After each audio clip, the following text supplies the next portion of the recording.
أحبك يا الله في الفقر والغنى، أحبك يا الله في اليسر والعسر، أحبك يا الله في الفقر والغنى، أحبك يا الله في اليسر والعسر، أحبك في دقات قلبي وأنسه، فحبك زاد الروح في سائر العمر.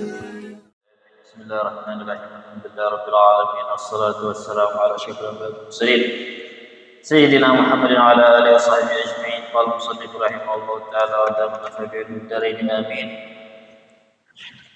رضي الله عنه وعنكم. وقال رضي الله عنه: سنن الوضوء كثيرة ومنها السواك والتسمية ومسح الكفين والمضمضة والاستنشاق والتثليث ومسح جميع الرأس ومسح الأذنين وتخليل أصابع اليدين والرجلين والموالاة والتيامن وإطالة الغرة والتحجيل والذكر بعده.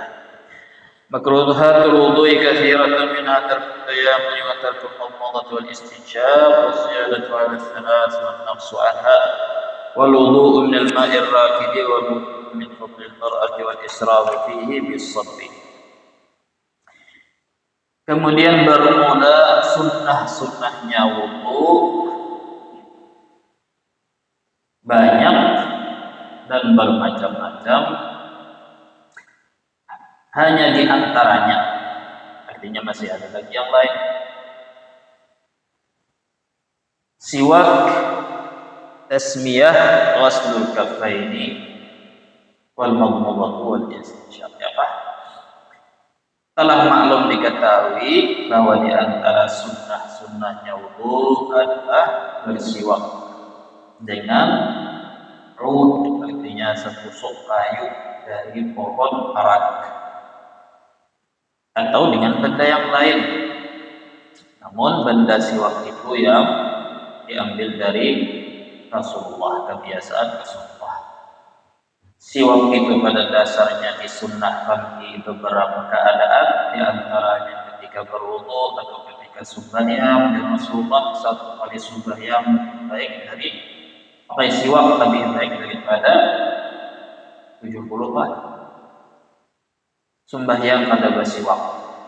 Atau ketika perubahan aroma mumpung, siwak itu di antara fadilahnya membersihi mulut dan gigi dan membersihkan tenggorokan, mengencangkan suara,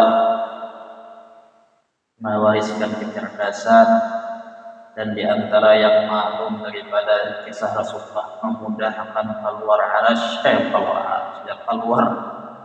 ruh daripada jasad dan meringankan sakit sakaratul maut. Rasulullah lagi barabah di hari terakhir atau hari-hari terakhir Rasulullah sakaratul maut, menghadapi sakaratul maut, barabah di pangkuan kaki paha Sayyidah Aisyah, melihat ada orang atau Anas bin Malik atau bin Auf salah satu masuk kamar atau masuk rumah Rasulullah melihat sahabat masuk tadi bersiwak, menggunakan siwak, lalu Rasulullah yang lagi terbaring sakit maksudnya melihat di sini sahabat nih, melihat di Aisyah di peka. Jadi Aisyah hendak siwak tadi itu jadi Rasulullah masuk. Yang dilakukan Aisyah di pakai yang tinggi Rasulullah sama. Lalu Rasulullah lihatnya kesakitan karena kering siwaknya. Lalu dibasahi oleh Sayyidah Fatimah, lalu disiwakakan atau dipakai oleh Nabi siwak. Jadi fadilahnya, keutamaannya meringankan sakaratul maut. Orang ketika sakaratul maut itu biasanya pikiran kacau, kada ingat kecuali apa yang menjadi kebiasaannya semasa hidup.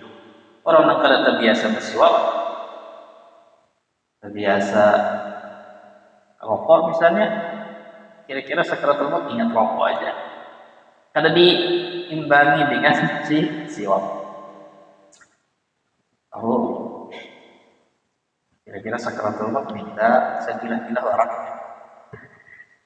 Ya mutul maru ala ma'asyah alaihi apa?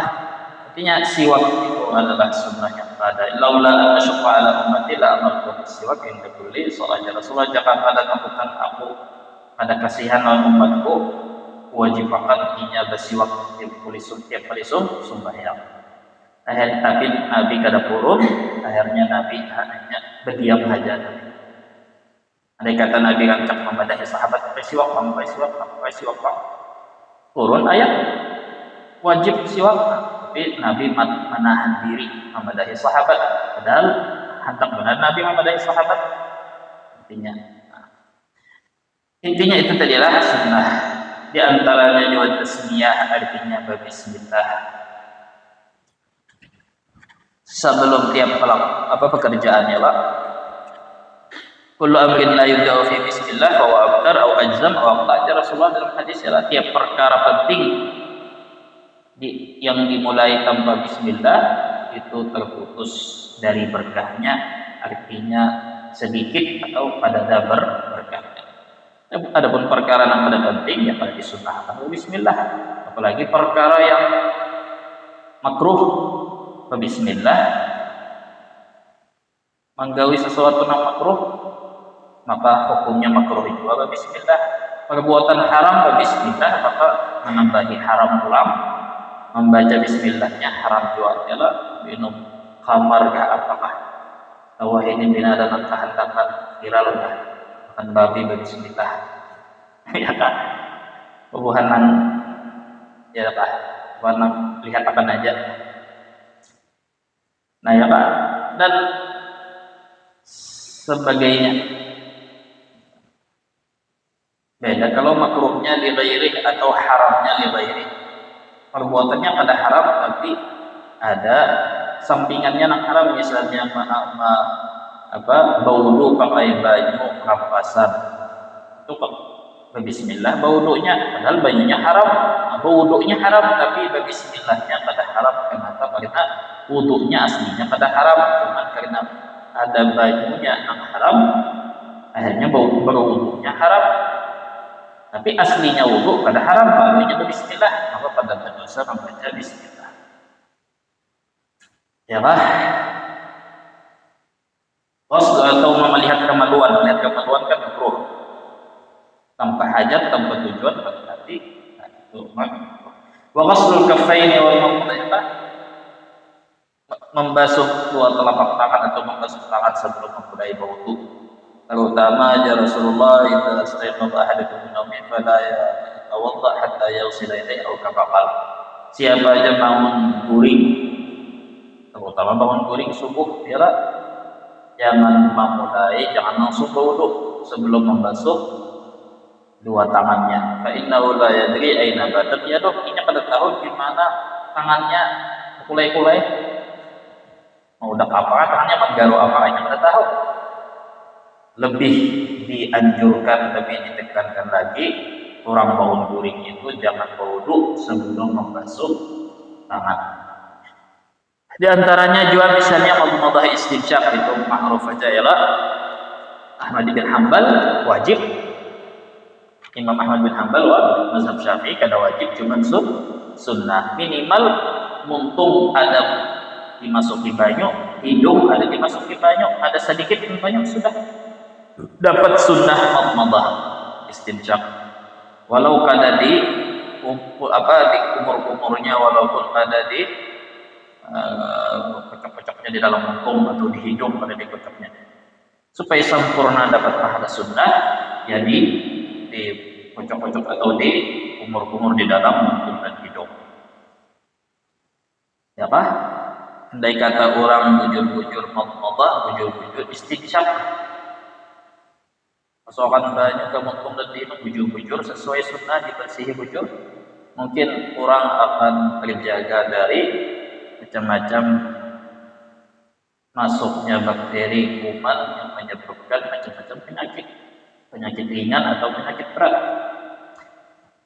penyakit tenggorokan atau penyakit saluran atau paru-paru, ya sehingga kada apa ya tadi kayak orang batuk-batuk, orang selismaan gampang atau apa. Fadilahnya pada dasarnya wudhu itu sendiri diteliti orang kan apa diteliti barat di Perancis bahwa bau wudhu bisa anggota tangan wudhu anggota wudhu itu banyak yang dipakai gasan berwudhu 5 kali sehari itu benar menghidupkan sel-sel mati. Bahkan pada tahun ini penelitian kadanya cuma mujarab lah.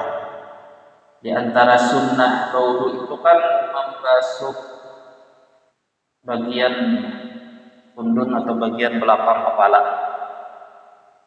dengan doa yang ma'ruf kayak apa. Itu kan sunnah aja nih, atau istilahnya mustahab lah, pokoknya dianjurkan lah.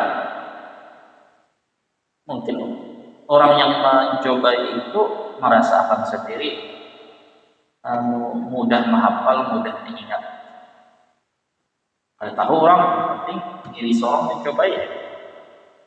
Jadi kan masa sudah membasuh kepala, untung pokoknya sebelum membasuh batis kan banyu dikenakan dibasuh bagian misalnya leher nih. Raqabah nih. Ada yang mendahkan sunnah, ada yang mendahkan kada sunnah. Cuman ya tadi barangkali mungkin fadilahnya wudhu tadi. Intinya pada dasarnya wudhu itu diteliti, sebuah penelitian itu menghidupkan sel mati kulit. Sebagian binian nang kisah. Binian temun diambungi kan cak. Binian nang bujang-bujang khususnya nih. Mun diambungi apa? Oh, hari ini pina beda hanya bercahaya benar. Ada hal biasa aja. Apa resepnya? Skincare-nya apa? Anu aja berkat baudu aja kawan. Patuh baudu. Jadi kawannya, oh apa nih baudu pakai baju gaspang. Artinya nih, padahal muham menceromong bisa jadi karena skincare tadi. Baudu yang mengulah fadilah keutamaan di dunia atau di akhirat itu adalah baudu yang sesuai cara Rasulullah ya, sesuai cara sunnah ulama asal kubui aja. Nah, sama juga kalau siwak tadi diteliti orang bahwa ada beberapa kuman bakteri tertentu di mulut yang pakai sabun atau pakai odol apa aja kan hilang. Banyakannya hilang, tapi ada beberapa kuman yang kadang mau hilang kayak apa aja. Kecuali dikenai bagian yang aroma siwak saja dah karena punya mati, apalagi karena kayu siwaknya, aroma siwaknya aja punya langsung mati, apalagi siwaknya, ya kah? Tapi tugas kita tuh bukan untuk mencari tahu, meneliti apa ini, itu biar Tuhan aja sanurihim ayatina fil afaq, biar Tuhan menampakkan itu urusan Tuhan mulai bidang tentang alih. Kita cukup mengikuti ahlinya atau ilmuannya. Kita cukup percaya hakul yakin dan iman bujur-bujur sebenar-benarnya bahwa Allah Ta'ala dan Rasul gawin apa yang disuruh pada perlu mencari khasiatnya. Apalagi tadi pada baudu kecuali kesan muha menceronong misalnya, ya kan? Nah, sunnah tadi. Jadi makruh yang dikerjakan di dalam wudu itu seringkali apa yang ditinggal dari sunnah wudu. Jadi makruh, kalau biar mendengar bahasa makruh, makruh itu terbagi dua. Ada makruh karena memang perbuatannya makruh. Ada makruh yang gak dihukumkan makruh karena meninggalkan sunnah. Jadi ketika sesuatu sunnah yang sangat penting yang berdampak negatif kalau ditinggal itu biasanya makruh. Contohnya tadi meninggalkan madmadah atau umur istinsyaq itu makruh. Tapi kalau kada bersiwak kada makruh. Tapi kalau meninggalkan madmadah dan istinsyaq makruh. Wat taslif gitu juga kalau tiga kali membasuh, 3 kali menyapu kepala, 3 kali zikir sesudah wudhu, apalagi 3 kali menggosok bagian wudhu. Dan menggosok mengurut, kalau kita berwudhu itu sunnah, kalau 3 kali sunnah. Nyela-nyela antara jari-jari itu kan sunnah, meninggal apa dan sunnahnya 3 kali pulang ya Pak. Meninggalkan tasnif makruh ya. Kurang pada 3 kali membasuh tangan, kurang 3 kali pada membasuh muha atau menyapu kepala, makruh. Lebih pada 3 kali makruh pulang. Nah, ada aku hendak supaya lebih afdal lagi, orang-orang wali 3, aku 5, 4 supaya lebih afdal, malah jatuhnya makruh. Kenapa? Ya tadi, supaya kita selalu ingat apa yang kita sampaikan dahulu. Ibadah itu apa yang kita gawi sesuai aturan Tuhan, kehendak Tuhan, lain kehendak kita atau logika. Nah, makanya pakai akal mestinya lebih daripada 3 kali itu makin bagus, makin banyak makin bagus. Itu hukum akal. Tapi agama itu pada bahwa dipelajari atau dijadikan fondasinya itu semata akal. Orang banyak wah ini bukan memahami agama dengan akal, itu memang sudah semestinya memahami agama dengan akal, tapi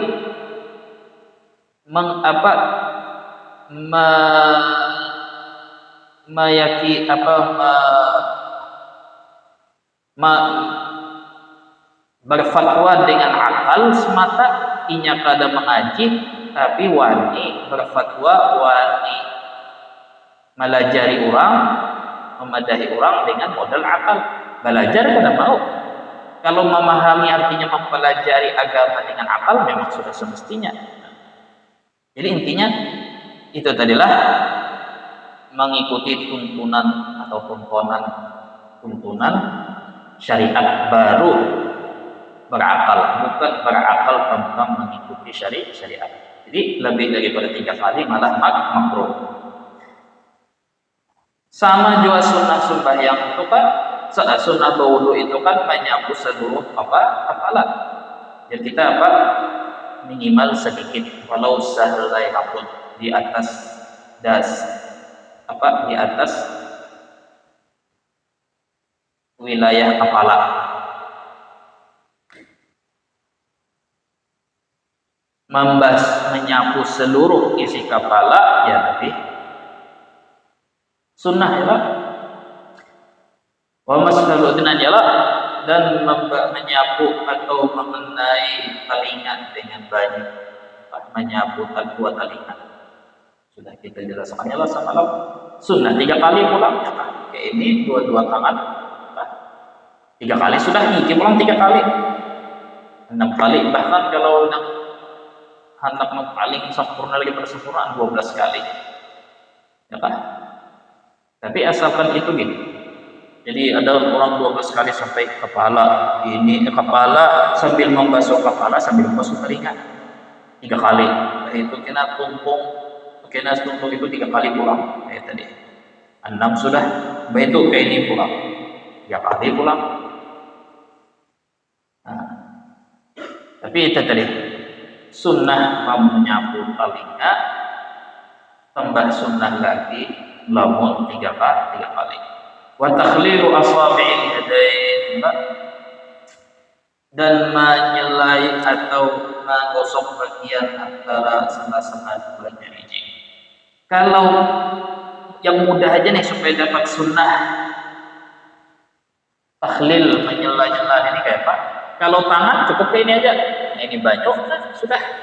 Harus sana. Nah, ya Pak. Nah, tasybih itu sudah dapat pahala sunnah takhlil itu supaya bujur-bujur banyak. 3 kali juga.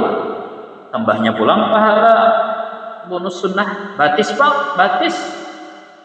Ada kawan kayak ini awal batisnya. Jerumpuk banget ya. Bahkan kayak anggap ini batis kanan ya lah. Nah, ini tangan kiri jari kelingking ya kan. Nah, mulai ini batis ya lah, ini di sini ibu jari batis kanan, di sini, sini. Sambungannya apa? Hanya ada sambungannya pada ibu jari batis kiri. Ya, terakhir. Jadi memulai dari jari batis kelingking jari batis kanan mengakhiri dengan jari kelingking batis kiri. Nah, itu ya lah. 1, 2. Gawi pada kawan semua hidup sekali ya tiap hari apa supaya kita jangan tahu tak fadilah sunnah mualah tawaja sebenarnya mualah artinya jangan sampai kering banyu di anggota sebelumnya sudah memulai membasuh anggota berikutnya. Mazhab Malik yang kita apa amat wajib ya mazhab Syafi'i sunnah kanan sebelum kiri, tayamun sebelum semua anggota kanan sebelum kiri. Nah, meninggalkan mualat makruh tanpa uzur. Meninggalkan tayamun, meninggalkan kanan dan kiri tadi makruh juga. Memulai kiri dulu hanya kanan.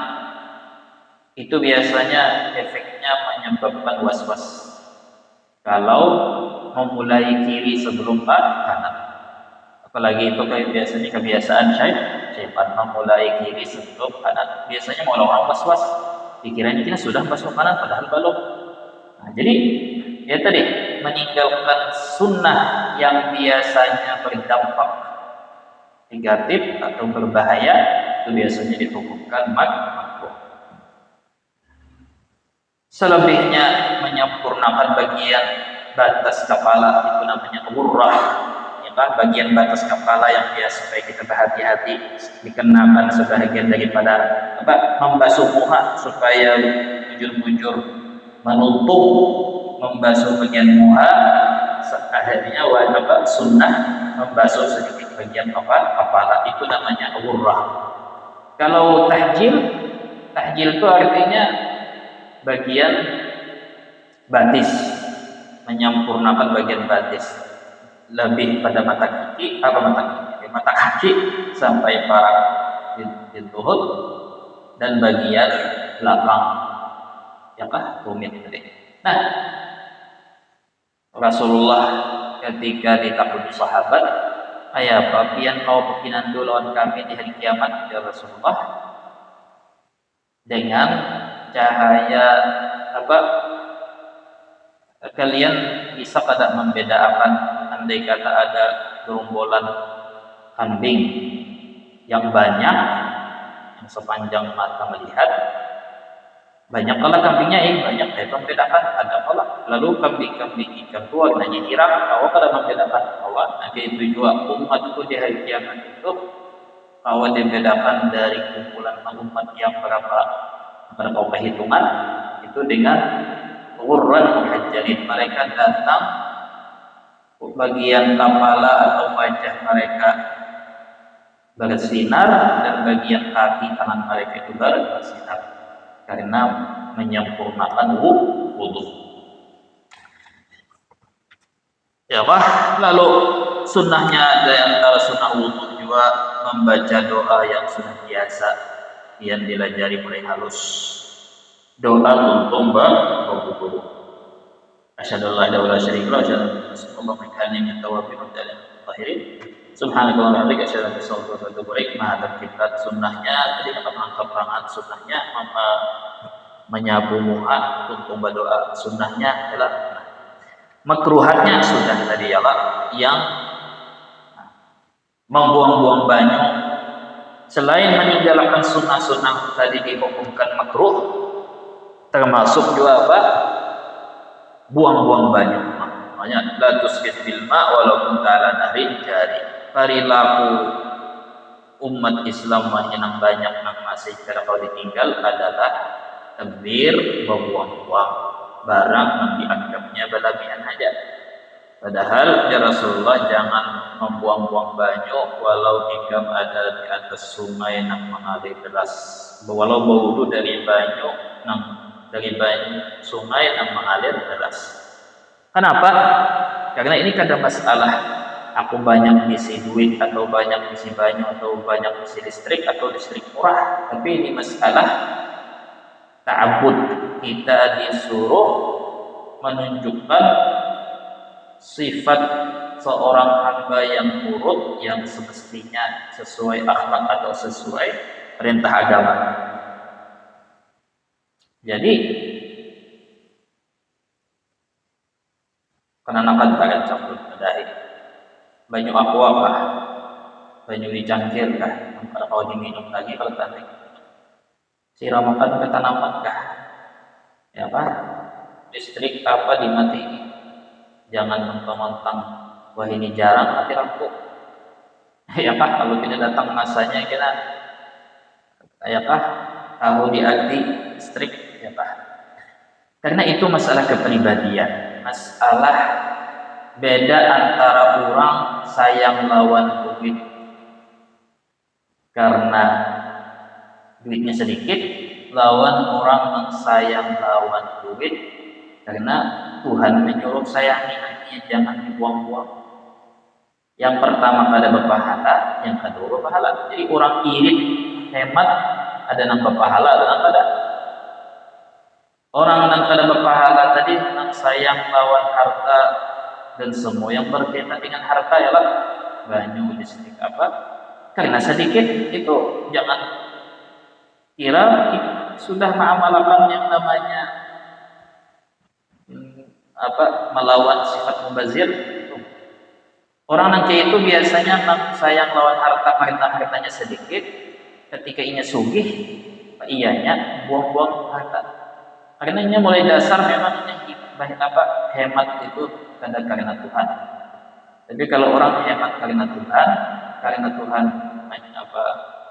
madahakan orang mubazir itu pada saat syaitan, inya mau hartanya sedikit banyak, makmur atau pada berlimpah atau pada, tetap inya menganggap ini bukan masalah sedikit banyak, ini masalah tanggung jawab di mata Tuhan, ditanggungi Tuhan. Ini termasuk daripada maksud Rasulullah bahwa nang halal itu dihisab, itu maksudnya artinya bujurai milik sorong, bujurai milik pribadi, bujurai duit banyak, bujurai kada terpakai untuk nang haram, tapi ya tadi tanggung jawab amanah itu kosong karena inya kada menjaga karena Allah kan.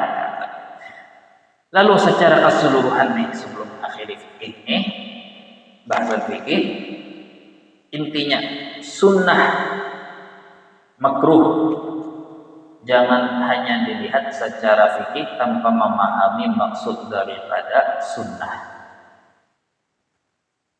Di antara sebab orang mendapat nilai tinggi, nilai mulia di mata Tuhan seperti mana kita lihat orang-orang aulia kenal-kenal, bukan masalah ibadahnya aja yang banyak, bukan masalah hartanya yang disumbangkan aja banyak. Tapi ketika kita melihat ada orang kayak Gus Dur ya, marwah ini luar biasa, yang mestinya jadi pelajaran bukan hanya bahan untuk bangga-banggaan ya Pak, membanggakan Indonesia dihadiri sini apa? Apa yang menyebabkan Tuhannya itu parah dan lawan Rasulullah? Nah, bahasa orang tahunya karena mereka cinta lawan Rasulullah. Cinta ketika porsinya banyak, kadarnya banyak, itu biasanya mendorong seseorang itu hendak berparak lawan sidin. Orang yang berparak lawan sidin itu macam-macam wasilahnya, salawatnya banyak, sunnahnya diagungkan. Sunnahnya mengagungkan sunnah Nabi, diantaranya hati selalu semangat atau berharap kau mengamalkan, minimal berharap mengamalkan, terpikir mengamalkan, terperhatikan untuk mengamalkan, minimal terperhatikan mengamalkan apa yang ingat. Kalau ingat tegawi, orang pada ingat ya kah? Jadi ketika mahabbah kecintaan mereka kepada Rasulullah itu ditampakkan oleh ittiba, mereka itu mengikut Rasulullah, apa yang digawi Rasulullah gawi, itu bukti bahwa ini cinta lawan Rasulullah. Artinya itu reaksi spontan kada diulah-ulah. Jadi ada pepatah filosofi nih, bahasa Arabnya apa? La nawafila indal muhib kulluhu wajib. Orang pecinta lagi jatuh cinta itu kalau ada istilah sunnah wajib barataan. Yalah, orang yang lagi jatuh cinta kada ada istilah bonus, kada ada istilah sunnah, kada ada istilah nilai plus, semuanya baginya wajib. Napa nang digawi oleh kasih yang dicinta atau disenangi oleh kasih yang dicinta tadi, maka pencintanya itu pasti menggawi, kada beda-bedakan mana sunnah mana wajib. Nah, jadi artinya itu menjadi bahan merujuk diri, introspeksi diri nih, bahwa sampai di mana kebenaran pengakuan kita bahwa kita itu cinta kepada orang alim atau cinta kepada orang soleh atau cinta kepada Rasulullah. Sampai di mana kita mengaku ikhlas karena Allah dan Rasulullah menuntut ilmu tadi. Jadi itu alasannya, ya buhannya hati dia begitu gembira, begitu semangat, dapat bahan bahwa ini sunnah Nabi, bancap menggawi, mau seumur hidup sekali, mau tiap kali ingat, mau tiap hari, di situ ya lah. Jadi intinya minimal pada meremehkan sunnah Nabi, dan itu berkaitan juga dengan hikam. Jadi biar langsung hikam apa aja. Nah, sampai situ wallahu ta'ala a'lam, ilmuhu ta'ala ajallu wa ahkam.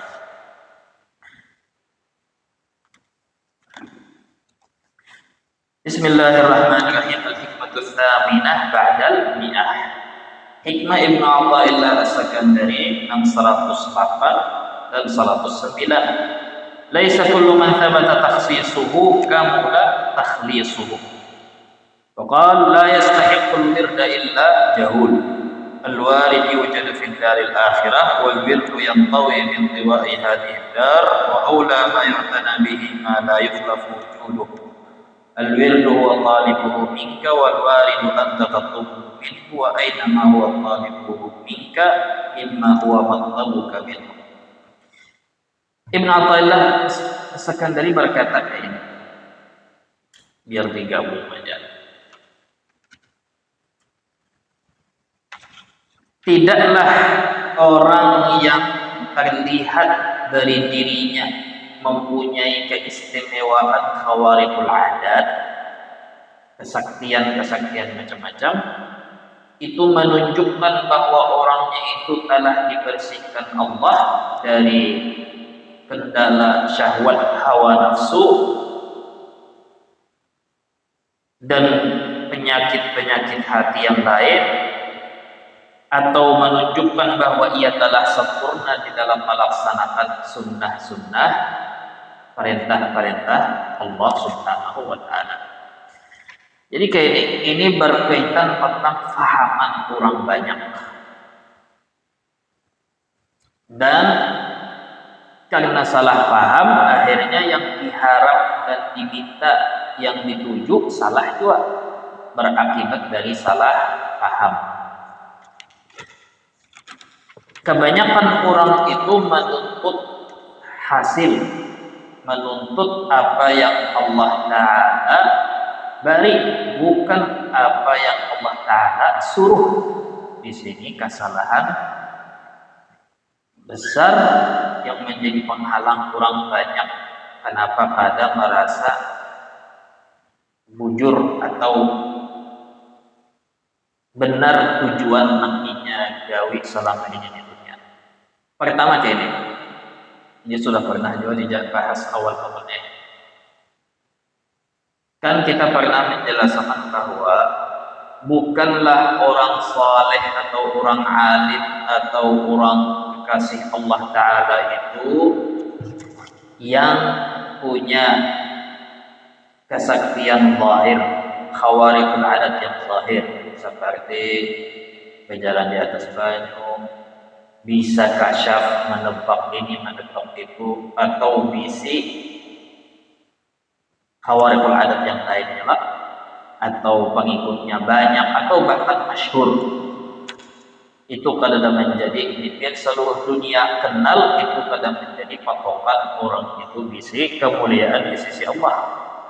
Abi Yazid Al-Bustami dikatakan baginya, wahai Abu Yazid, yang tahulah si orang itu yang bisa berjalan di atas banyu. Jar Abu Yazid Al-Bustami yang dimana itu tokoh pemuka aulia tasawuf pada zamannya. Jar Sidin iwak harat pada inya, lincah lagi pada inya.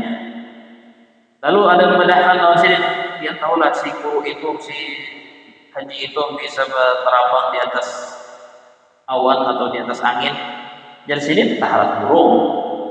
Lalu Sidin dipadahi, yang tahu si itu orang itu bisa nampak di mana di beberapa tempat beda-beda. Di Mekahnya sembahyang Jumat, mbahnya pada saat apa habis sembahyang balik langsung ke rumah. Jar Sidin harap lagi iblis tuinya mengelilingi bumi sekejap, dan itu pada mengurangi sedikit daripada laknat Tuhan atas inya. Jadi artinya mau dijadikan ketenaran itu patokan, orang itu mulia di sisi Allah. Yang kenal iblis lebih terkenal, dahulu iblis terkenal pada pengikutkah atau apa ya tadi. Nah, lalu apakah artinya Abu Yazid itu mendustakan keramat? Keramat itu apa? Kan kalau mukjizat, apa artinya mukjizat? Mukjizat itu yang diberikan kepada para nabi itu, kenapa disebut mukjizat? Karena itu sengaja dijadikan tentangan kepada orang kafir. Maka seorang nabi disuruh untuk menampakkan mukjizat, untuk menantang orang kafir. Tapi kalau karamah itu artinya suatu kemuliaan dari Allah.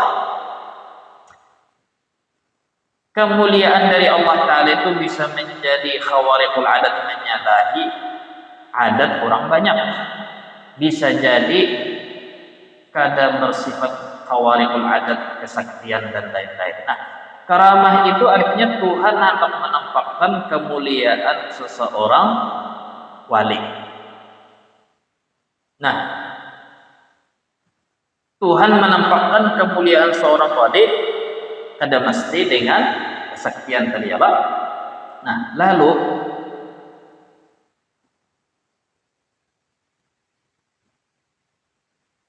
sesuatu kesaktian itu bisa jadi karamah, bisa jadi kada.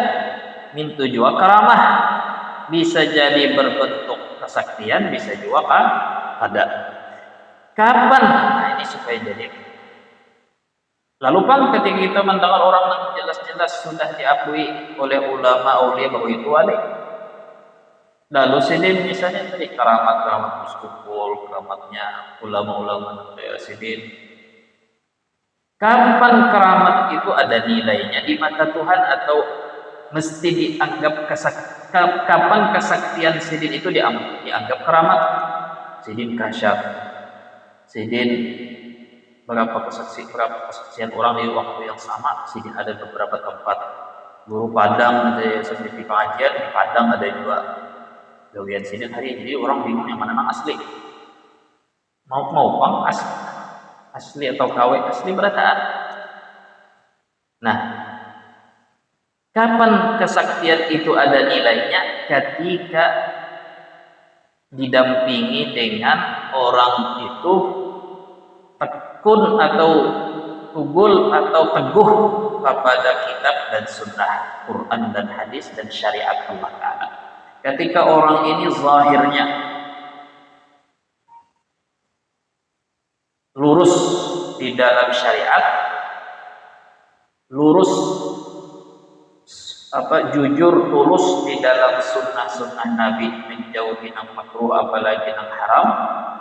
Ketika orang ini nampak di dalam dirinya itu zuhud dari dunia dan kadang bisa dibeli oleh dunia, ketika orang itu nampak istiqamahnya di dalam syariat agama Allah dan syariat Rasulullah, lalu muncul dari dirinya hal yang khawariqul adat, menyalahi adat orang banyak tadi, kesaktian apakah namanya, maka berarti itu sudah 100% itu adalah karamah, penampakan kemuliaan dirinya dari Allah Subhanahu wa taala. Itu hanya baru di sini nilainya. Sedangkan ada orang yang kita kadang kenal jejak rakam riwayatnya, belajar di mana, sekolah di mana, zahirnya di dalam ibadah kayak apa, tasawuf zuhud hatinya seperti apa, lalu kemudian inya nampak dari dirinya kesaktian atau kada nampak, apalagi cuman hanya cerita aja. Nah ini jadi sidin nih.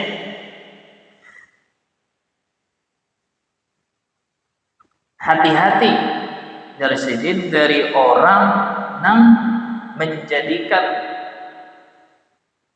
karamat kesaktian itu sebagai bahan tema kajiannya tiap hari.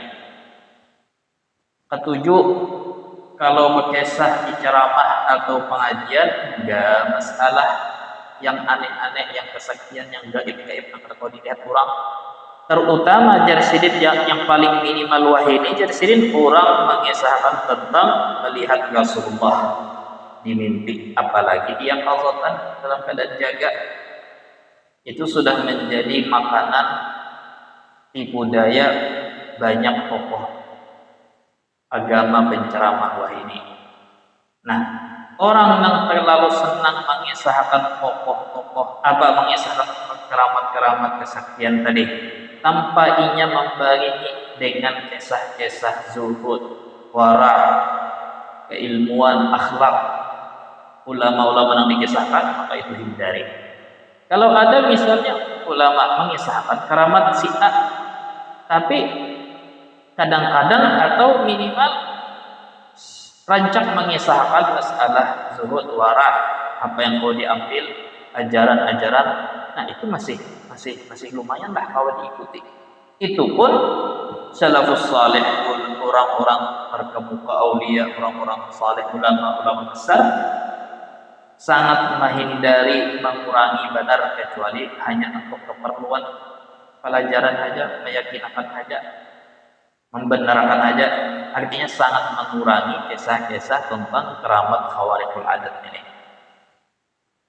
Jadi kalau ada orang yang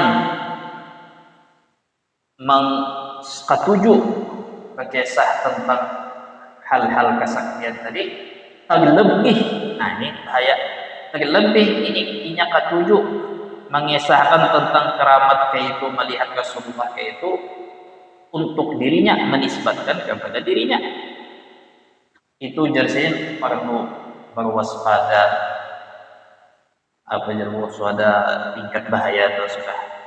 Kenapa? Kan kayak ini al-istiqamah khairun min al-fikramah ya. Kita hendak yang jadi patokan itu kan bukan kesaktian, tapi yang jadi patokan itu adalah apa?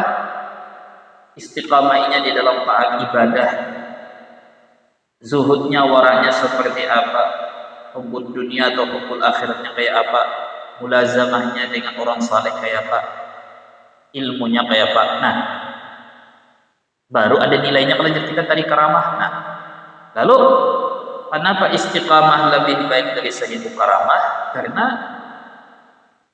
istiqamah itu melawan hawa nafsu, yang dimana kebanyakan manusia ada melawan hawa nafsu. Melawan hawa nafsu itu sangat amat berat. Tapi kalau kesaktian itu hendak belajar lawan dukun kawaid, kita banyak aja hendak belajar aneh-aneh kebal kawa, ilmu terabang yang kasyaf hissi, kasyaf awat, terbuka mata, apa-apa. Kadang ada orang misalnya ingin melihat alam jin, melihat apa melihat halus, bisa indera apa ke indera apa, kalau paham intinya. Bahkan bisa dijadikan apa, ada kajiannya, ada teorinya, ada bukunya, hendak belajar hal-hal yang syahwadah ini, hal-hal yang dianggap orang sakti dan lain-lain. Nah, itu lebih mudah, gampang benar, tapi yang sulit itu justru melawan hawa nafsu, melawan godaan-godaan yang menjerumuskan kita kepada syubhat, apalagi yang haram. Orang kalau terbiasa melihat duit banyak, sekalinya dijulungi orang duit banyak, lalu ya kah? Nah, jadi istiqamah ini dari Imam Buti ini tanda seseorang istiqamah. Jadi mungkin ini Pak melihat, aku melihat dari sini ini sembahyang rajin 5 waktu, kadang berjamaah pulang,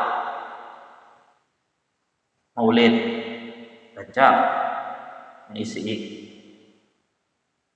Tapi sidin juga ketujuh gancak makesah. Aku ini husnuzan aja Pak. Ini gancak makesah lang sidin tamimpi pidato ini, tamimpi Rasulullah, tamimpi apa. Nah, apakah itu kau dijadikan patokan bahwa orang ini mulia di sisi Tuhan? Jadi Imam Buti apa? Justru karena istiqamah itu apa? Istiqamah itu adalah teguh di dalam ajaran salafus saleh. Ajaran salafus saleh itu inya menghindar mengisahkan keutamaan, kemuliaan diri, bahkan khususiyat karamat-karamat kesaktian-kesaktian itu, termasuk nang tamimpi tentang Rasulullah. Jadi kalau inya sudah hobi mengisahkan tentang pengalaman inya tamimpi Rasulullah, sekalipun bujur, ya kah?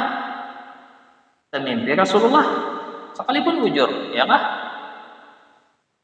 Itu sudah inya menyalahi ajaran salafus saleh, ulama-ulama dahulu, ya kah?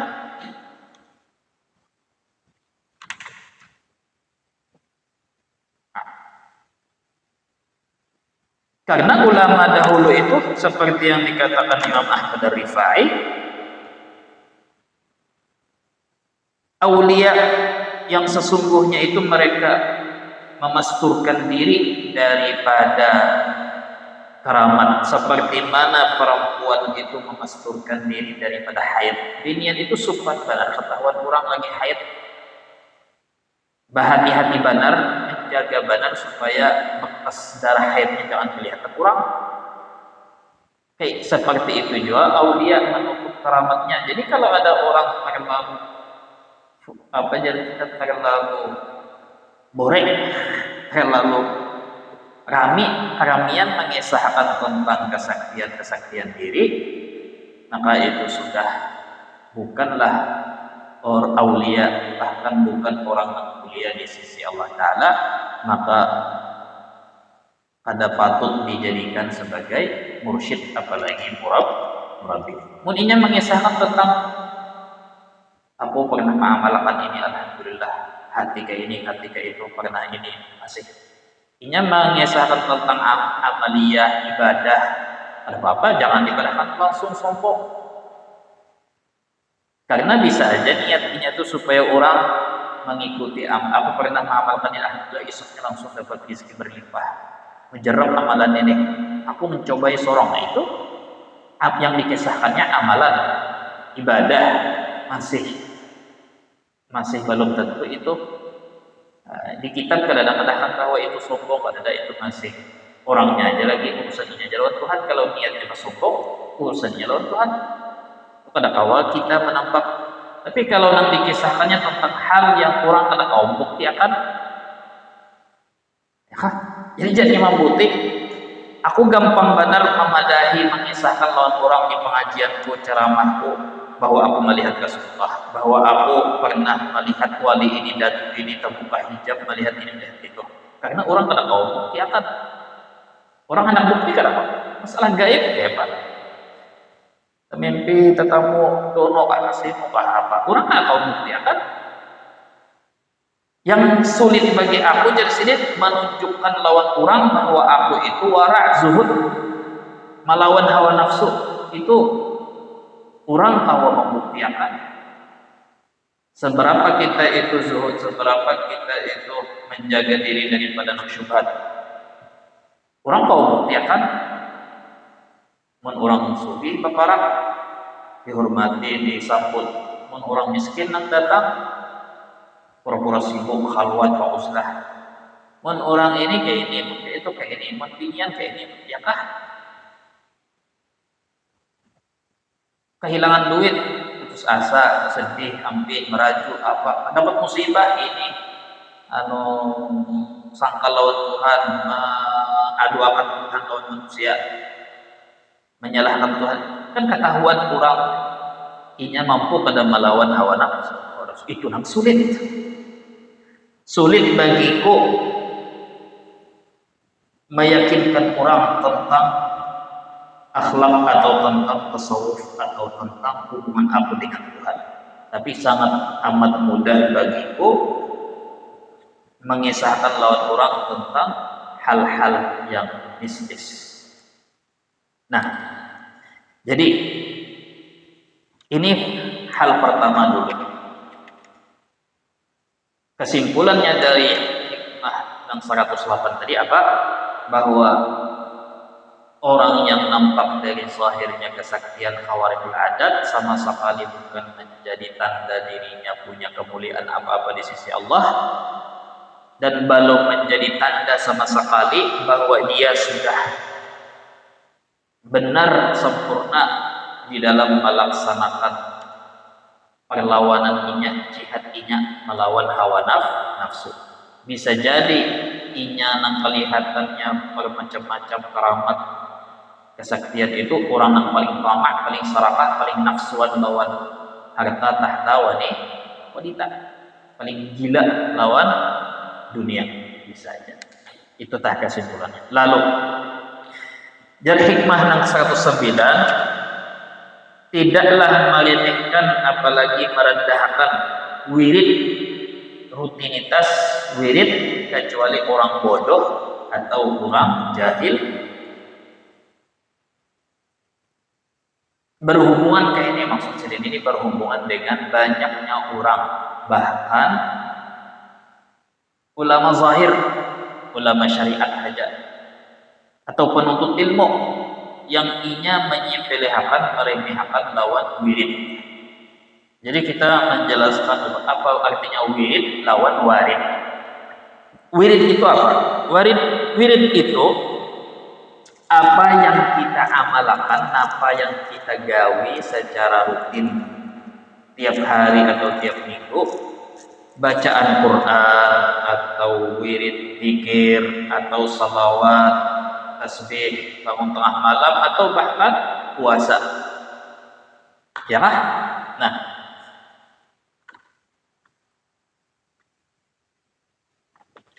Nah, wirid itu adalah kebiasaan membaca atau mengaji atau zikir wirid yang dilakukan di waktu-waktu tertentu. Artinya tersusun rapi atau di waktu-waktu tertentu. Kalau kelewatan waktu itu diqadha, diulang. Intinya wirid. Sebagian orang menganggap remeh, kenapa? Ya itu deh, ada yang menganggap remeh karena inya merasa berilmu. Nah, yang baginya yang penting pengetahuan dan hafalan dan ingatan. Masalah bacaan, wiridan itu menganggap remeh, meremehkan itu, ya Pak. Sehingga orang kayak itu biasanya meremehkan sunnah-sunnah Nabi, wirid-wirid dari Nabi, doa-doa dari Nabi, zikir-zikir dari Nabi, ya Pak. Intinya pada dasarnya ia memang ada mengamalkan, yang penting pengetahuan banyak. Lalu pengetahuan yang banyak itu dipakai untuk dapat gelar di mata manusia, entah itu gelar sarjana, gelar kuliah, jabatan, atau gasan berdebat bahwal, berdebat aja supaya mencari menang, supaya mendebati orang. Sehingga itu menunjukkan bahwa ini masih jahil, bodoh. Apalagi orang awam yang memang inya pemoler dan kadang memperhatikan wirid hari-hari. Wirid, ya kah? Sudah jelas tadi wirid apa aja yang dia baca, yang dia amalkan tiap hari sebagai rutinitas, sama kayak dia makan guring. Ada jadwal khusus, ada waktu tertentu yang pada boleh tertinggal, kayak apa aja kayak pada tertinggal. Nah, termasuk orang kenapa mengabaikan meremehkan wirid, karena inya hanya fokus lawan maha berian dari Tuhan. Jadi kayak ini, ada namanya wirid, ya tadi ada yang namanya warid. Warid itu apa yang Allah Ta'ala berikan kepada kita, entah itu Allah Ta'ala memberi kita pangkat, keramat, kesaktian, dibukakan hijab, atau diberi ilmu ma'rifatkah, ilmu pengetahuan yang gaib, yang ilmu ketuhanan. Itu biasanya permintaan orang ahli ibadah atau orang berilmu. Adapun orang jahil atau orang yang kata bukan ahli ibadahnya, yaitu juga fokus hanya menunggu dan meminta, mengejar warid. Warid itu apa? Harta berlimpah, rezeki nang banyak, duit nang usaha nang sukses, duit nang banyak, ini nang banyak, usaha ya kan? Artinya kebanyakan manusia itu entah ini ahli ibadah atau bukan ibadah, ini selalu fokus minta dari Allah, tapi kada memperhatikan kewajiban inya apa, termasuk wirid. Jadi jangankan orang yang hanya mengharap berian Tuhan berupa dunia dan fasilitas dunia, orang yang mengharap dibukakan rahasia ini, rahasia ketuhanan, ilmu ini aja, fokus itu aja, kada memperhatikan kewajibannya, wiridnya, itu gin salah. Jadi bukan orang yang mengharap fasilitas dunia aja. Misalnya nih, misalkan ahli ibadah, misal beribadah, lalu niat ulun beribadah ini semata-mata supaya diberi Tuhan kasyaf, karamat, awam melirik orang malam-malam terbuka hijab melihat apa nih misalnya. Nah ini kan anggap penghalang seseorang mendapat kewalian. Orang yang hendak jadi wali itu terhalang dari kewalian karena hendak jadi wali. Artinya hendak jadi wali itu artinya baginya wali itu adalah kesaktian. Ujung-ujungnya apa berarti? Ya dunia juga. Kenapa ini hendak terbuka kasyaf? Kenapa ini hendak kawal misalnya pindah-pindah tempat dalam sekejap mata, kesaktian ya ujung-ujungnya kesan apa? Kesan dihormati orang, diagungkan orang, ya berarti masih pun dunia. Lalu jari Ibnu Athaillah, wirid itu ada kenapa mestinya kita itu memperhatikan wirid dan tugas kita? Karena wirid itu kena akan ada kadaluarsanya. Dunia ini habis, wirid itu habis, sudah kada kawal lagi. Tapi kalau warid berian Tuhan, balasan Tuhan, hadiah dari Tuhan, itu biar di dunia kita kada dapat, di akhirat kita dapat. Di dunia kada dapat, berarti kita di akhirat dilipat gandakan banyak pada orang lain. Mun kita kada dapat di akhirat, ya dapat di dunia. Di warid itu pasti sudah sudah terjamin. Dan sudah semestinya yang diperhatikan itu sesuatu yang kada kawan didapat gantinya. Nah, la yuftafu wujuduh. Mestinya yang kita kejar itu sesuatu yang kada ada gantinya. Artinya, ialah wirid itu di akhirat kita kada kawan lagi sudah. Sedikit pun kada diberi kesempatan untuk beribadah, berwirid lawan Tuhan.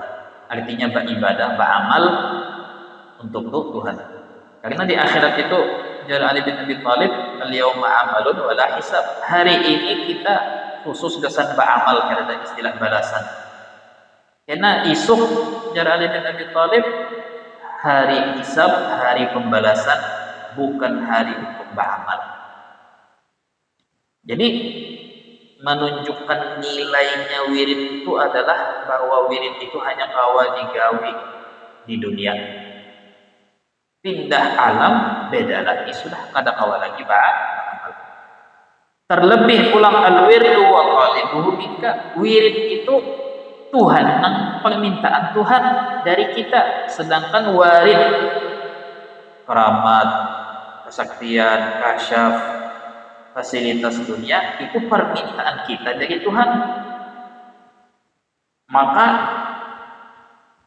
bisakah kamu membedakan jadi Athaillah mana yang menjadi permintaan Tuhan, mana yang jadi permintaan ikam? Permintaan Tuhan kepada ikam jauh lebih mulia daripada permintaan ikam kepada Tuhan. Terlebih kita masih ingat hikmah yang dahulu, khairu ma tatlubuhu mimma huwa talibuhu minka, paling sebagus-bagus atau yang paling bagus apa yang perlu kamu minta lawan Tuhan ialah apa yang pernah Tuhan minta dari kamu. Kita minta lawan Tuhan diberi taufik amal ibadah. Taufik di dalam melaksanakan amal ibadah adalah permintaan Tuhan dari kita.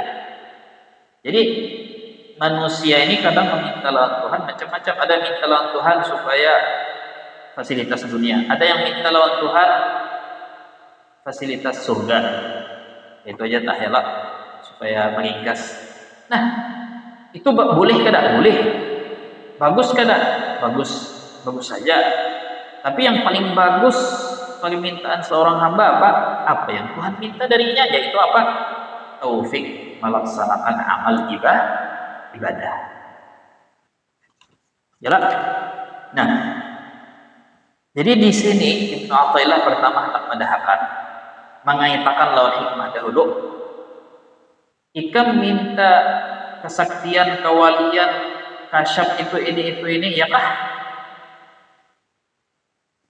Kada lebih baik daripada ikam minta taufik atas amal ibadah dan ma'rifah kepada Allah. Kenapa? Itu tadi.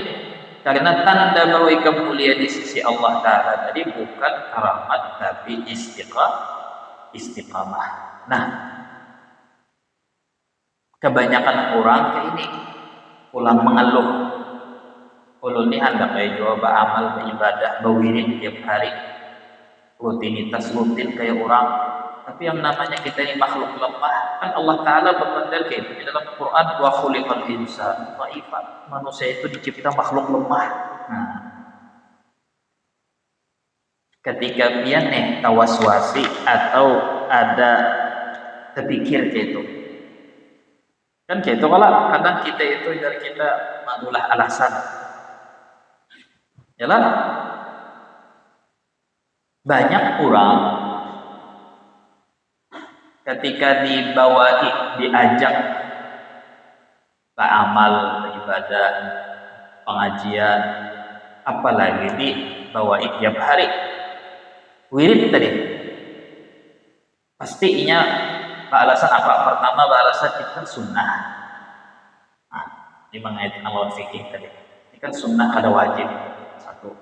Kedua, Allah Ta'ala kan agama ini kan mudah, ada paksaan. Nah, dua. Tiga, apalagi yang kencang tentang marak kita orang, manusia kan makhluk lemah, dhaif.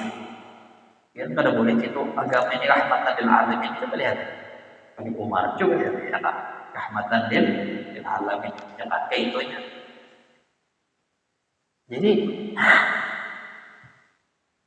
kira-kira ini suatu alasan yang dibenarkankah ataukah itu telbis iblis, tipu daya iblis, tipu daya hawa nafsu?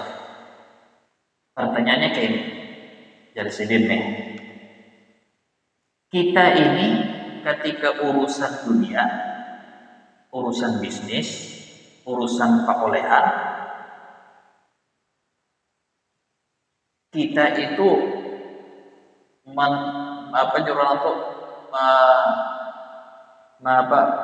menghabiskan tenaga itu, menguras tenaga itu habis-habisan.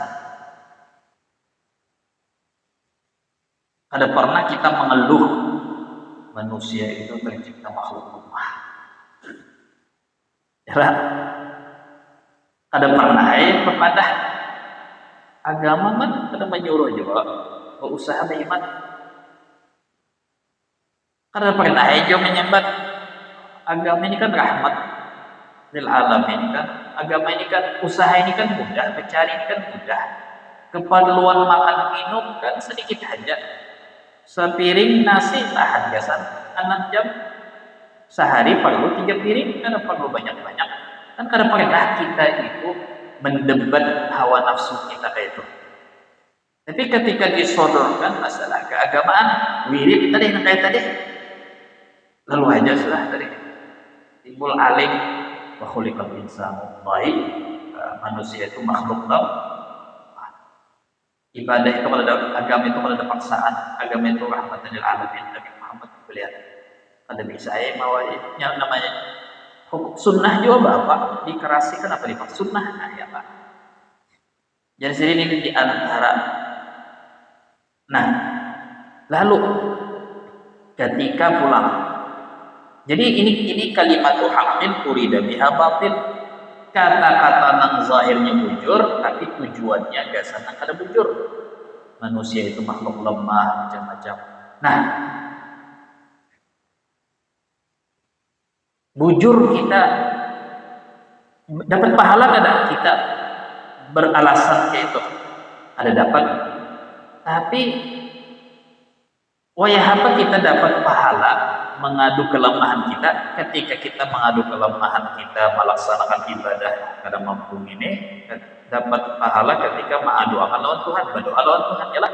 Nah, masalahnya kita ini selalu menganduh berdoa lawan Tuhan urusan kelemahan kita terhadap dunia. Ya lah.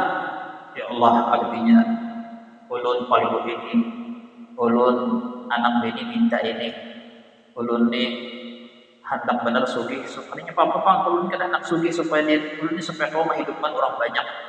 Itu puluhan orang sugih nang ulun temui, itu alasannya. Jadinya kadang awal aku pada waktu biasa ngaji karena itu. Karena jadinya mau usaha istirahat atau apa atau mengurangi benar-benar menghidupi orang memang jadinya. Banyak banget orang bergantung hidup lawan aku ini misalnya ya Pak. Lalu iya tadi inya aku ini jadi hendak sugih ini kada apa-apa Tuhan ayo ini supaya kau mengulahkan kuitan, mengulahkan haji. Nah, coba jangan dibalas yang tadi. Kan agama itu rahmatan lil alamin. Agama kada pernah menyuruh kita, kada memaksa kita menumarakan rumah kesan kuitan. Agama kada ada yang memaksa kita menanggung usaha hidup orang lain. Agama kada pernah yang memaksa kita ibaratnya menaikkan haji kuitan, malah bajual apa tadi berhutang demi haji berdosa. Nah, jadi kalau kita nih rancak berdoa lawan Tuhan, mengadu kelemahan kita pada mampu mendapat rezeki yang banyak, itu rancak digawe, artinya rancak mengadu lawan Tuhan bahwa kita itu pada berdaya upaya menghasilkan ini menghasilkan itu salah lah, ada salah. Yang salahnya apa? Yang salah kita kada pernah mengadu lawan Tuhan bahwa kita itu lemah dalam melaksanakan wirid. Yalah, jarang berdoa dari hati Allahumma a'inni ala dzikrika wa syukrika wa husni ibadatika. Yalah. Jadi ini sebetulnya menyangkut orang yang inya mudah menipu dirinya, yang inya kira bahwa inya kawan menipu orang lain. Padahal hakikatnya ketika inya mendebat kayak itu, hakikatnya menipu dirinya sendiri dan mencelakai dirinya sendiri. Nah, Jadi inya menolak disuruh memperhatikan dan jangan meremehkan wirid tadi, dan motif inya meremehkan wirid, meremehkan rutinitas amaliyah ibadah tiap hari itu alasannya tadi apa? Motifnya apa? Motifnya yang kayak tadi. Nah, dan itu tanpa inya sadari bahaya. Kenapa bahaya? Karena inya hanya mengaku lemah kalau urusan akhirat, tapi kalau urusan dunia kada pernah mengaku lemah sama sekali. Kada pernah mengeluh, tapi semangatnya 45. Kalau sudah urusan dunia kada pernah mengeluh, kada pernah ibadah, kada pernah dipadahi orang, kada pernah ketika ditakuni orang berapa kuliahan, kada pernah mengeluh misalnya ya seimbang aku biar apa maksa diri, ada. Nah, tapi siang malam hingga itu apa yang kita menguras tenaga. Nah, sehingga padahal hikmah yang pernah dahulu kita baca, kenapa sebaik-baik apa yang kita minta dari Tuhan, apa yang Tuhan minta dari kita? Kenapa sebaik-baik apa yang kita minta adalah taufik mengerjakan perintahnya, menjauhi larangannya? Kenapa itu sebaik-baiknya kita? Karena ketika itu yang kita minta, otomatis napa nang keperluan kita dilengkapi oleh Tuhan. Artinya, ketika orang minta lawan Tuhan, ya Allah ulun taufik bari taufik pertolongan ulun menggawi perintah pian dan sunnah-sunnah Nabi pian, menjauhi larangan yang haram dan makruh dari pian. Lalu ternyata diberi Tuhan taufik, karena inya dasar bujur bersungguh-sungguh mengeluh sama kayak inya mengeluh minta duit, minta sugih, inya mengeluh bujur-bujur lawan Tuhan, mengeluh bahwa inya ini makhluk lemah, pengoler, ya kah? Kada berdaya upaya, la haula wala quwata illa billah. Akhirnya Tuhan, karena Tuhan melihat inya berdoa itu dari hati, bersungguh-sungguh minta pertolongan atas sifat fakir dan pengolernya, akhirnya Tuhan beri taufik. Karena Tuhan memberi taufik sehingga inya kau mengerjakan amal ibadah nang sunnah, nang wajib, dan menjauhi larangan nang haram dan macam, akhirnya dapat bonusnya apa? Man 'amila shalihan min dzakarin aw untha falanuhyiyannahu hayatan thayyibah. Siapa beramal saleh, beriman, akan kami beri kehidupan fasilitas dunia yang tenang, tentram, yang nyaman dan lebih dari cukup, diberi kekayaan hati sebelum kekayaan miskin. Inya diberi taufik istighfar, akhirnya inya istiqamah di dalam istighfar, minta ampun kepada Allah, akhirnya Tuhan beri bonus, istaghfiru rabbakum innahu kana ghaffara yursilis sama 'alaikum midrara. Tuhan turunkan hujan rahmat, yumdidkum bi amwalin wa banin, banyak harta banyak anak, wa yaj'al lakum jannatin, Tuhan beri surga di dunia sebelum surga di akhirat, wa yaj'al lakum anhara, macam-macam. Jadi Ibnu Athaillah itu dan salafus saleh ulama dahulu itu pada salah ketika inya madahkan lawan kita bahwa sebaik-baik apa yang kita minta dari Tuhan ialah apa yang Tuhan minta dari ikam, yaitu apa? Minta taufik melaksanakan perintahnya dan minta taufik pertolongan menjauhi larangannya. Sehingga di antara doa Imam Junaid Al-Baghdadi, ya Allah, jadikan puncak dari tujuanku adalah apa yang menjadi milikmu. Jangan engkau jadikan puncak dari tujuanku padamu adalah apa yang aku minta darimu. Artinya, jangan biarkan pikiran ulun hari-hari, perhatian ulun siang malam apa yang menjadi kepentingan ulun, tapi buatlah supaya apa yang ulun pikirkan, apa yang ulun ganang, apa yang ulun kehendaki, semuanya adalah apa yang menjadi kepentingan pian. Apa orang yang memprioritaskan menjadikan keutamaan kepentingan Tuhan dijadikan keutamaan, maka Tuhan kabulkan dan Tuhan beri apa yang menjadi kepentingan si hamba lebih daripada orang yang meminta kepentingan dirinya masing-masing. Man syaghalahu dzikri an mas'alati a'taitu afdala ma aktsara mimma utiya as-sa'ilin. Siapa orang ini sibuk mengerjakan hak aku, zikir kepada aku sibuk sampai inya kada ingat minta gasan inya sorong, maka akan aku beri inya lebih banyak, lebih afdal, lebih berkah daripada napa aku beri lawan orang yang meminta untuk kepentingan inya pribadi. Nah, sekali lagi mengingatkan, kada berarti Allah Ta'ala menangati kita minta dunia daripada orang lain, malah justru Tuhan menyuruh kita minta dunia lawan sidin. Tapi yang menjadi masalah ini adalah bahwa kada layak dengan seorang yang meyakini bahwa inya hamba Allah Ta'ala mendahulukan, mengutamakan kepentingan nafsunya dan keinginan dirinya lebih daripada kepentingan dan apa yang dituntut oleh Tuhan atas si hamba tadi. Itu yang artinya menjadikan fiqhul aulawiyat, tangga atau jadi kita tahap prioritas. Minimal pun kita sudah ada kawa mensibukkan diri dengan sesuatu yang menjadi kepentingan Allah Ta'ala, setidaknya kita sama rata.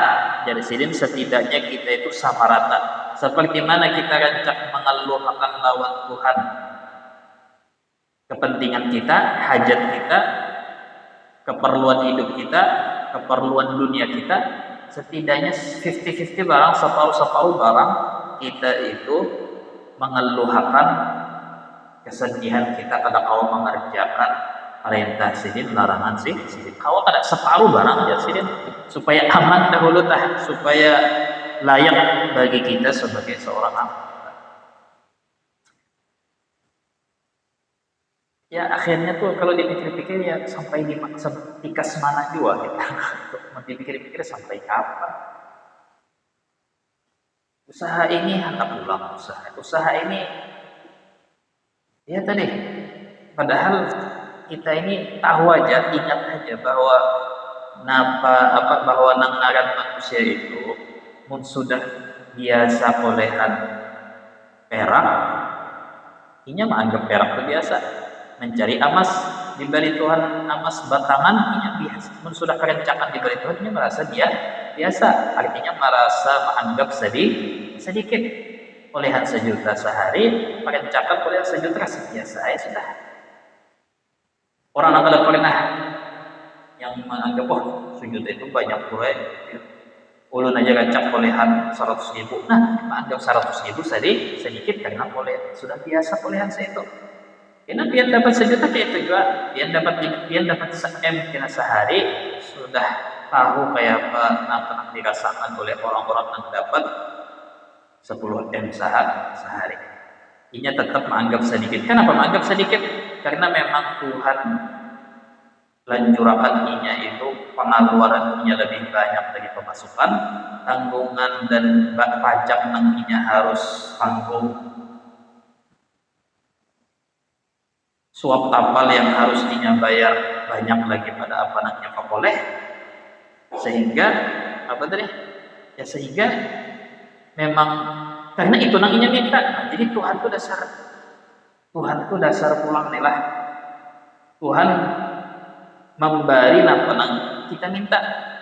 Orang minta dunia yang diberi Tuhan dunia. Lalu dunia itu efek sampingnya ya kada tentram. Inya kada pernah minta taufik supaya dilupakan Tuhan hatinya untuk wirid dan tanggung jawabnya sebagai hamba dari ibadah. Akhirnya sudah Tuhan. Jadi kenapa kita minta ya diberi Tuhan.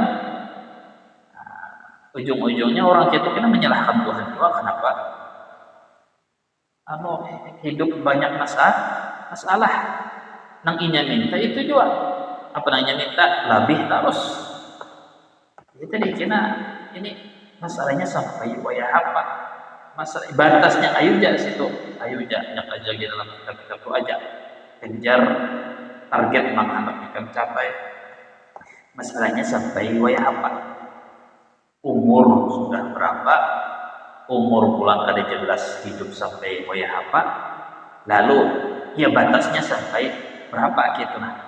Batas ulun sudah kolehan misalnya 500.000 sehari, istirahatnya sudah sampai ada gimana nambahin usaha. Usahanya 500.000 itu sudah menjamin lah ya gitu rasa cukup. Jadi di dalam ilmu filsafah Islam nih kedingat Pak. Kalau pendorongnya pian mendapat 500.000 itu karena banyak, maka pian dapat 1 juta itu pada pernah merasa banyak. Artinya pian belum dapat 500.000. Target pian kalau sudah kolehan stabil tiap hari 500.000, pian hampir mengurangi kegiatan dunia lalu fokus ibadah. Baik. Alasan pian 500.000 itu cukup, target pian adalah 500.000, berarti sebelum 500.000 pian merasa itu pada cukup. Maka berarti ketika dapat 1 juta, maka itu sebabnya karena 500.000 kada cukup. Kada cukup? Artinya alasannya itu apa? Yalah alasannya karena merasa kada cukup. Artinya ketika pian dapat 1 miliar, ya tetap aja kada bakal merasa cukup. Kenapa? Karena nang sedikit daripada 1 miliar pian merasa kada cukup jua. Nah, berarti masalahnya halalnya itu lain di pendapatan, tapi keyakinan. Nah, keyakinannya nang jadi Imam Buti itu jadi lalu pang berarti dosakah kita bertargetnya itu kan berdosa, tapi manajemen hatinya itu salah. Manajemennya hati itu adalah kenapa jadi hendak lebih. Jadi andai kata orang hendak lebih tapi niatnya bujur dan niatnya pas sesuai agama, ada masalah. Misal dasar bujur inya mencari lebih, niatnya dasar bujur untuk membayar hutang. Dasar bujur karena hutang lah. Kadang orang merasa dirinya dasar bayar hutang, dasar lepas daripada jeratan hutang. Padahal ada di lubuk hatinya itu bukan hendak semata melepas diri dari jeratan hutang, tapi hendak kayak orang lain, misalnya hendak kayak orang. Maka ketika inya sudah dapat banyak dari Tuhan banyak, kawa melepas diri dari jeratan hutang, inya tetap ada ingkar janji. Padahal setelah menyambat niatku mencari banyak supaya lepas hutang. Sudah lepas hutang, aku beranai mengurangi. Atau bukan masalah mengurangi, artinya menyisihkan waktu dasar wirid. Nah, tapi kalau orang niatnya dasar bujur dasar dari lubuk hati, dasar hendak lepas dari jeratan hutang, maka ketika inya sudah lepas dari hutang, ditolongi Tuhan, inya lepas dari jeratan hutang, inya pasti akan mampu menyisihkan waktu dasar wirid dan suruhan Tuhan tadi ya kah? Jadi memang niat awalnya atau dorongan awalnya itu nak bermasalah.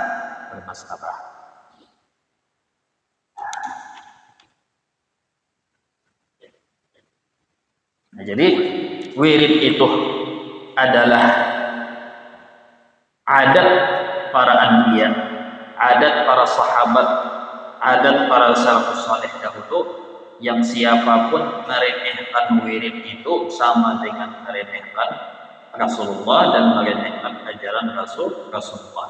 Siapapun, dimanapun, jabatan apapun, gawian apapun, tuan guru kah, dai kah, ulama kah, apalagi orang awam, kada layak dan kada pantas meremehkan apalagi meninggalkan yang namanya wirid hari-hari, terutama wirid sabah. Minimal pada wirid siang malam sepanjang waktu, minimal wirid subuh, awal pagi dan awal malam, itu sudah paling minimal sudah ya, itu juga tadi tertinggal. Nah, makanya kunci supaya kita kawa selamat dari jeratan tipu daya yang ada yang dijelaskan kita ini adalah apa? Kada usah kena-kena lagi, mulai hari ini itu aja. Lain daripada itu, percaya aja itu tuh tipu daya iblis. Masalah aku yang kada tahu benar sudah mengatur rencana, sudah ada planning, sudah usaha ini sudah berhasil, lihat tidak yang berdahulu ulun tuh mau biar turun soal pengajian, berdahulu ulun tuh mau biar amalkan wirid ratib ini banyak ulun tuh mau biar istighfar ratib salawat.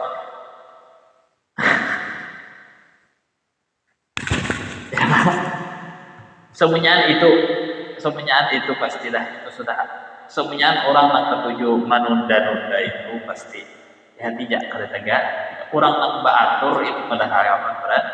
Kenapa? Karena wirid ini secara ilmu suluk itu wajib. Secara fikih mungkin orang menganggap kada wajib sunnah, tapi untuk suluk, jadi fikih itu kada menjamin ketenangan hati. Fikih itu hanya memadahkan standar selamat dari neraka, itu aja. Ini wajib selamat dari neraka, sembahyang yang ketiga ini biar sembahyang baju kupang, bagian sahaja kita usah. Fikih itu pada dasarnya fikih itu untuk selamat dari neraka aja. Suluk tasawuf, ilmu untuk apa? Ilmu untuk di dunia dapat ketenangan batin, di akhirat terjamin masuk atau sampai di pangkat atau level tinggi di surga. Masalah al-nabiyyin wal. Kalau fikih kadang menjamin masalah sebaris dengan salihin, anbiya, mursalin ada. Nah, jadi kebanyakan orang yang berilmu apalagi nang awam, inya sudah bagi inya yang penting sudah ini. Nah, masalahnya apa? Ya, jadi Imam Bukhari. Kada jadi masalahnya apa? Masalahnya kita ini menganggap agama kada wajib, agama kada mewajibkan, tapi kita menuntut ketenangan hati. Nah, masalahnya ilmu fikih kada menjamin masalah ketenangan hati. Kecuali mengamalkan sunnah-sunnahnya, baru itu namanya menggabung antara fikih lawan suluk. Jadi fikih itu hanya melajari juga sunnah, tapi padahal misalkan wajib supaya kada berdosa cukup menggawi yang wajib. Menggawi sunnah-sunnah yang diajarkan di dalam fikih itu adalah sudah membahas masalah tasawuf dan suluk. Nah, jadi maksud Imam Bukhari itu kita seringkali beralasan sudah melaksanakan yang wajib, tapi kenapa menuntut supaya dapat bonus, padahal yang kita gawe itu hanya yang wajib. Yang wajibnya berarti dapat gaji saja, tapi kenapa menuntut bonus?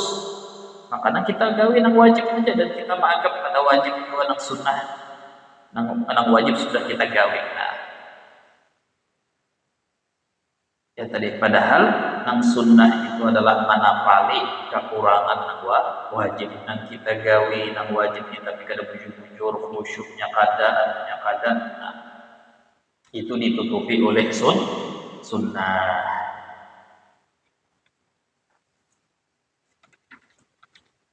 Jadi kesimpulan daripada dua hikmah ini adalah yang dilihat itu adalah istiqamah, bukan yang dilihat itu adalah kesaktian atau pemberian zahir.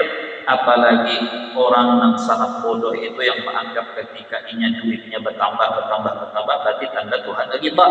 Sedangkan apa aja kita tadi inya mendapat keramat awal sumpah yang haji di Makkah bulik sekejap, itu bukan tanda kemuliaan. Apalagi inya dimudahkan di dunia, duit berbanyak, usaha sukses, dianggap itu ada tanda kemuliaan. Bahkan bersalaman mencium tangan Nabi aja belum tentu itu tanda orang kemuliaan. Dalam hadir tabligh akbar, hadir berhadapan, malah kadang-kadang yang mencium tangan, yang memaksa, yang menunjul, memaksa mencium itu pertama ketulahan.